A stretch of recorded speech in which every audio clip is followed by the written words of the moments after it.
Hello everybody, and I am back for another video. This time, a Gardens of the Moon review. So, Malazan has been on the list of books I want to try for a very long time. And actually, I read Gardens of the Moon once before, but I didn't really do much for it. I went in, I read the book, listened to it on audio, and after it was done, I thought, okay, this is enough. Because it was in the waiting for the Broken Binding editions to come out. I was like, this is a big commitment. If I want to get the Broken Binding editions, I'm going to have to get the whole thing. So, let me try the first book out and let me see, do I think it's worth it? Read the first book and I said, screw it, it's worth it. And having reread it, I love it. I think the first time, I really enjoyed it. This time, I see a lot of the merit in it. And, I mean, wow. I am in awe of what was pulled off here. Now, I don't think I see as much of the themes and the thematic weight that I expected to see. But, in all fairness, this is a debut novel. So, heck, this is impressive all the same. And I am just going to go ahead and do some spoiler-free things and talk about what I enjoyed. I was going to say what I didn't like, but I don't really know if there's anything I outright did not like. Well, one of the things I do think was interesting about this book, I don't even want to say it's a dislike or a preference, but it was very dense. And I went into this knowing it was dense, but I didn't realize how dense it was going to be. It's actually a lot more dense than I expected. When I read a page, I have to be glued to the page because I feel like missing even a sentence means I just missed the entire point of the passage. And I think it's fascinating. And I also think that it's because it's interesting because what was his name? Steven Erikson said that he used to write short stories before this. He was taught to write short stories, and so of course writing a long form novel is very different than writing a short story. Yet he used every ounce of space so efficiently. Like for most books, I feel like there's a little bit of negative space, you know? There's a little bit here, a little bit there that, sure, you could cut that out, but it's a little flowery thing. Here, there's like setup, sure, but there's no flowery stuff that's in there for the sake of flowery, in my opinion. Every little detail has a point. And it was so weird. There was a detail I vividly remember listening to on the audiobook in my first read a couple years back. And yet, I was paying so close attention. I was just trying to find it. But I never found it. I never found this description of this one character. And I'll explain this in the spoiler-free section. But it's crazy. How much do you... like? And then I realized, how much am I missing? Like, how much am I missing right now, even though I haven't done anything? Like, this is like a very in-depth reading, and some things just missed entirely. And I decided very deliberately when I started this book not to rush it, not to try and do a certain number of pages a day. I would shoot for 100 pages a day, but if I didn't reach it, that's fine. I just wanted to thoroughly read what I did read and thoroughly process it. And I thought so much of what was in this book was so fascinating. So many of the ideas presented, so many of the concepts were interesting, and the characters were also... I don't think there was a single character in this book that when I would get to their point of view, I was bored. I think that every single character I would get with Steven Erikson, I was interested in what I was reading. I was fascinated as to how their story would go. And I think what's so amazing about how this book unfolds is he brings it all together somehow. The way we have like two different plot lines going through the story. And I wouldn't even say they're very parallel to each other. They're more like weaving. You are getting them to go close to each other. You're getting them to interact and then come back apart. And just again and again and again until the climax. And you get these interesting, very interesting revelations. There was one I hope I marked that page. There was one quote. Actually, I don't know if even I want to talk about it because it's like very end of the story. But I really loved it. And it's this thing that I started to pick up on that this entire book has going for it. And it is this very reverence for life. It is a reverence for, I don't know if individuality is the right word, but a reverence for you, a reverence for the person, the people, and what they've been through. And I think it's very fascinating. Alongside, another thing I love is the politicking. There's not too much of it, but I really did like the internal dynamics between the Malazan Empire and Darujhistan, and a lot of these different factions that are going on. I loved the push and the pull and the working around for one another.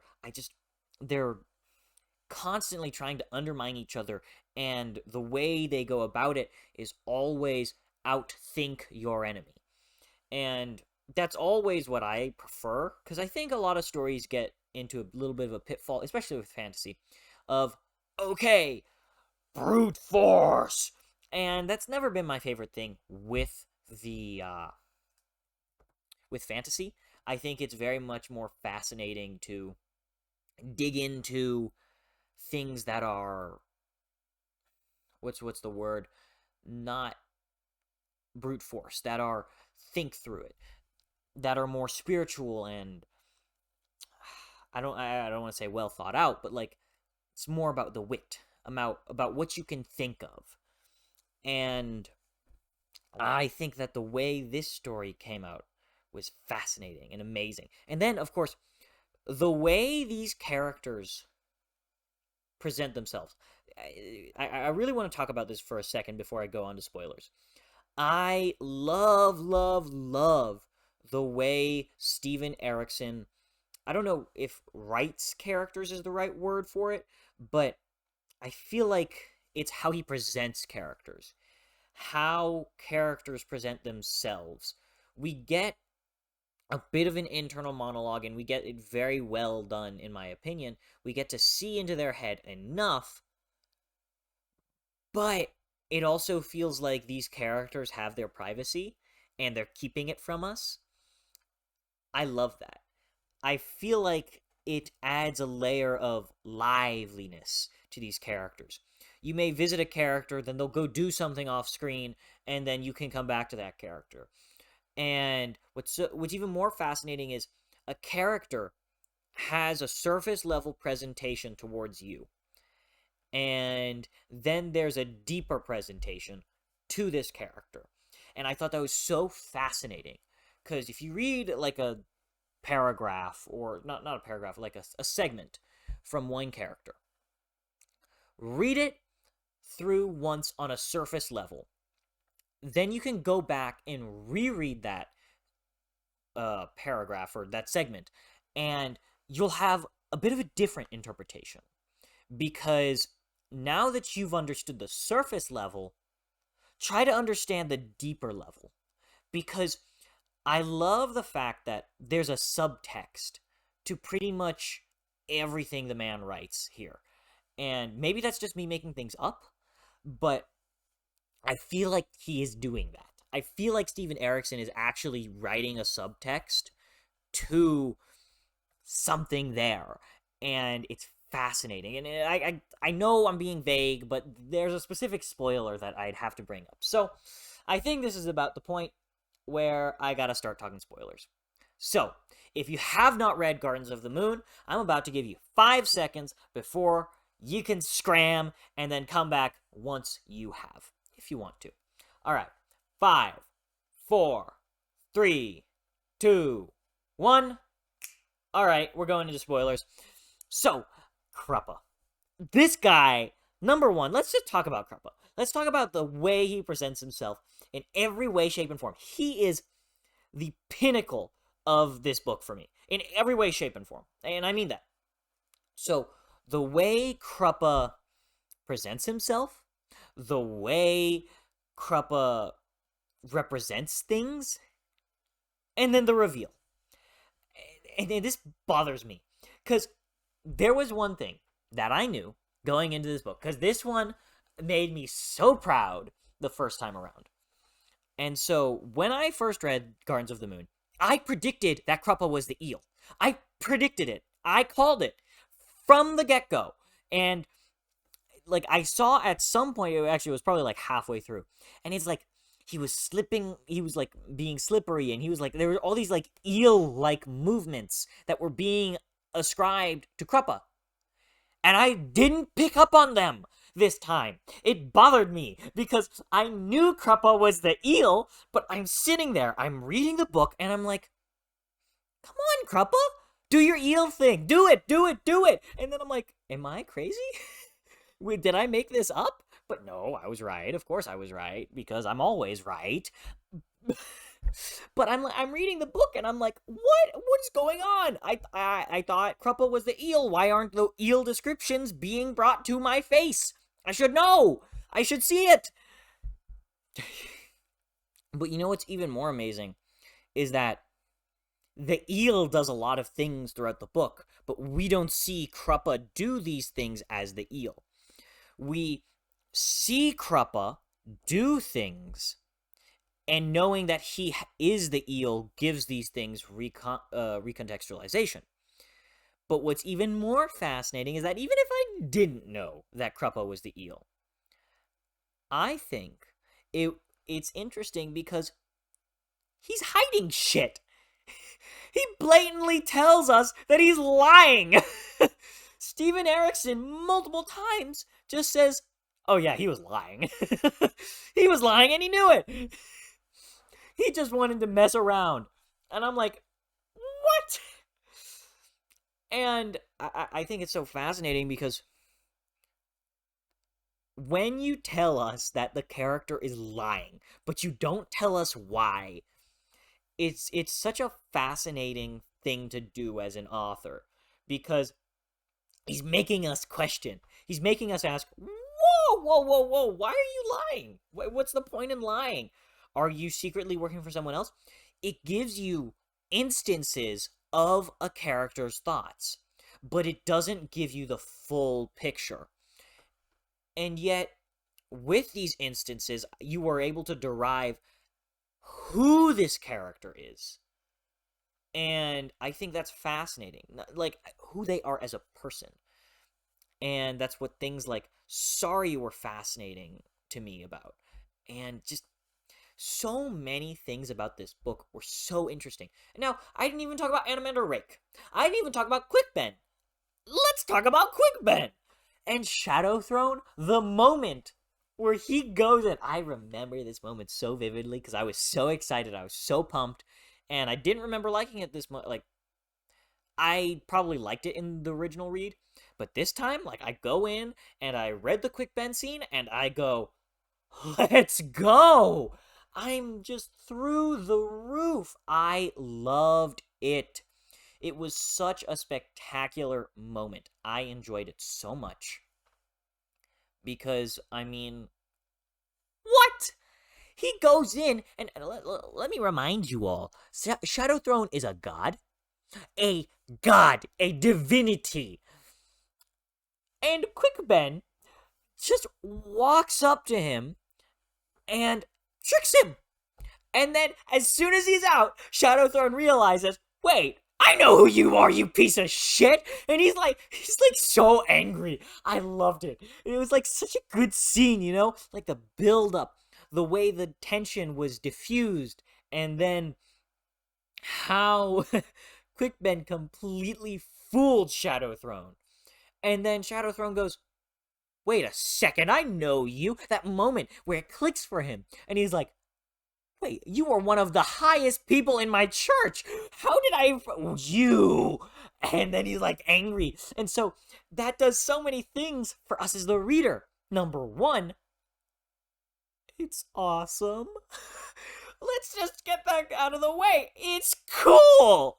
What else do you think it is? It's cool. A human being just outsmarted a god. That's badass. That is the definition of badass. And then what happens next? What happens next, I mean, is the coolest thing. He did it again. He did, and Quickben didn't just do it once, but he did it again. And so what that does is it has like a twofold power to it. It lets us know that Quickben's a badass, but not only that, like, you'd think this is probably like a one-time thing. No, he's done it before. Now he's done it twice. So now we're asking, as the reader, what happened the last time? How did he trick Shadow Throne? Why did he trick Shadow Throne? And, like, we create this, like, mental image of it. So we're, like, fantasizing about how cool it must have been the first time he tricked Shadow Throne, a god. And what's also so interesting is the way this book sets things up. With the revival of Crocus, we are told that somebody very important to him is going to die by Opon and by Hood. I have to say, the games of the gods in this book, and I should have said this in the spoiler-free section, is so fascinating. I adore these segments. Every time a god comes onto the page, even when, what's his name? The one who, the Elder God. Dang it, I wish I knew his name. I cannot remember it for the life of me. But I thought they were all so fascinating. And what's even more fascinating is how the Elder God and the... Oh, no. It's the Jaggerroot? The Jaggerroot Tyrant? The Tyrant. I'm just going to call him the Tyrant. I cannot remember his name for the life of me. But I loved the way the Tyrant was brought into the picture. And I also love the fact that he, as a player, is so interesting. He's a guy who's beyond his time. This isn't his time anymore. And how he leads to so many other things. And what was so fascinating to me was how towards the end, there is what is it called? It's a seed. You know, it's that thing that they plant, and it turns into this weird... What's it called? This thing. It's like a plant. If you remember what it is in the comments, because I vividly remember there was something that was planted, and actually I want to find the quote real quickly, and there was something that was planted, and I vividly remember how much I loved the scene where the Tiste Andi came in and we're talking about how the whatchamacallit... I'm actually upset. I don't remember what it's called. It's... Oh, well. But they said it was like... It was a thing that was like the Dead House Gates. Which, I mean, let's talk about that for a second. It's like the Dead House Gates? Because, you see, when I read the Dead House Gates, I didn't read the book, The Dead House Gates, like, when I read the title. I expected it to be the name of what Hood brings the people of the dead into. Like, that's his underworld. But here, in this book, we're led to believe that the Dead House Gates are a physical thing. And so now I'm even more interested by Dead House Gates. The climax to... Okay. Oh my god. So let me explain to you what just happened in my head, and you'll understand what just like it gave me a heart attack. You see this thing right here? I don't know if you can see it, but like there is a spear that crosses across Dead House Gates, like the actual title. I thought that it was a crease in the dust cover. I was going to lose it for a minute, but it's not. Thank God. Oh my God, I would have lost it. I really would have been upset. But that's besides the point. I thought that the climax to this, and I also loved Crocus's relationship to Apsalar. I love Apsalar, by the way. I don't know why. I just love her interactions with Crocus. Because I think what it is Apsalar's first interaction with someone in a nice, in like a normal manner in a decade, maybe. In many, or sorry, it's not a decade. I know it's like 5 years or something. Maybe 2 to 5 years, something like that. And it's like her first normal interaction with someone after being imprisoned inside her own head by like a demigod. I mean, by the rope, by this creature who is literally just a cog in Shadow Throne's machine, and the rope took over his bot or took over her body. And so I wonder if that has a question about free will that's kind of hiding in there and waiting to be explored in the further books. I just don't, I can't really tell, because Gardens of the Moon is like it's a small part of a greater series, so I can't really pick apart the themes quite yet. And I feel like getting to see the broader strokes of what's going on with the story is going to help me a lot. So maybe once I get to Dead House Gates or Memories of Ice, I'll really understand what's going on. But I mean, and then Animander Rake. Every time Animander Rake was on the screen, like I remember the first time I read the book, and I thought, Animander Rake isn't that cool. I thought he's not as cool as everybody says. Well, you know what? I need to go tell myself to shut up, because that was the wrong opinion. So I just gotta share this. But that was such a wrong opinion. Like, what was I on? Was I on crack cocaine or something? Cause what? What do you mean Animander Rake is not cool? What stupidity is that? No, Animander Rake is badass! Animander Rake is awesome! Every time he's on the page, I couldn't stop reading the page. I mean, he's cunning, and he's cool. He has a sword, which makes it so that people don't die. Instead, they are imprisoned for eternity. And that's what I thought was so fascinating about what I loved that. I love that when it was the scene where Perrin brings in Opan to inside the sword. And then Opan comes, of course, because he has to, and he realizes where he is, and he goes, "Oh, no, no, no, no, no, get me the fuck out of here. Get me out, get me out, get me out." And he's like freaking out, and then Perrin's like, "Oh, no, no, no, don't you worry about it. You're gonna stay here, and you're gonna help me free these hounds." And that was such a good scene. And then the way Perrin is so fascinating even now, because he has this wolf connotation, just like in the Wheel of Time. He is related to hounds and wolves, and I wonder where that's gonna go. I wonder where that's gonna go in the scope of the series. What's gonna happen with him? What's gonna happen to his relationship with the hounds?